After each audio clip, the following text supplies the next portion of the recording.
Hey everybody, I just decided I'm just gonna go read all of chapter 2, and then I'm just gonna go through Howard Zinn's chapters 1, 3, 4, 5, and so on until we're done, because there's not that much in chapter 2, and I honestly want to get my thoughts out on this book, so here we go.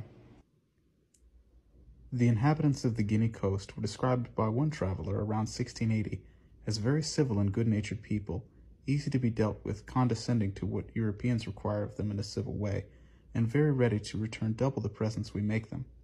Africa had a kind of feudalism, like Europe, based on agriculture, and with hierarchies of lords and vassals. But African feudalism did not come, as did Europe's, out of the slave societies of Greece and Rome, which had destroyed ancient tribal life. In Africa, tribal life was still powerful, and some of its better features, a communal spirit, more kindness in law and punishment, still existed. And because the lords did not have the weapons that European lords had, they could not command obedience as easily. In his book, The African Slave Trade, Basil Davidson contrasts law in the Congo in the early 16th century with law in Portugal and England. In those European countries where the idea of private property was becoming powerful, theft was punished brutally. In England, even as late as 1740, a child could be hanged for stealing a rag of cotton. But in the Congo, communal life persisted. The idea of private property was a strange one, and thefts were punished with fines or various degrees of servitude.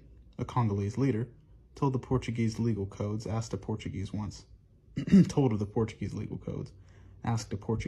teasingly, "What is the penalty in Portugal for anyone who puts his feet on the ground?"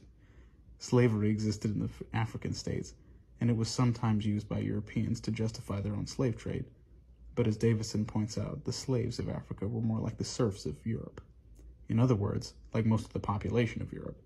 It was a harsh servitude, but they had rights which slaves brought to America did not have. And they were altogether different from the human cattle of the slave ships and the American plantations, I should say. In the Ashanti Kingdom of West Africa, one observer noted that a slave might marry, own property, himself own a slave, swear an oath, be a competent witness, and ultimately become heir to his master as an Ashanti slave. 9 cases out of 10 possibly became an adopted member of the family, and in some time his descendants so merged and intermarried with the owner's kinsmen that only a few would know their origin.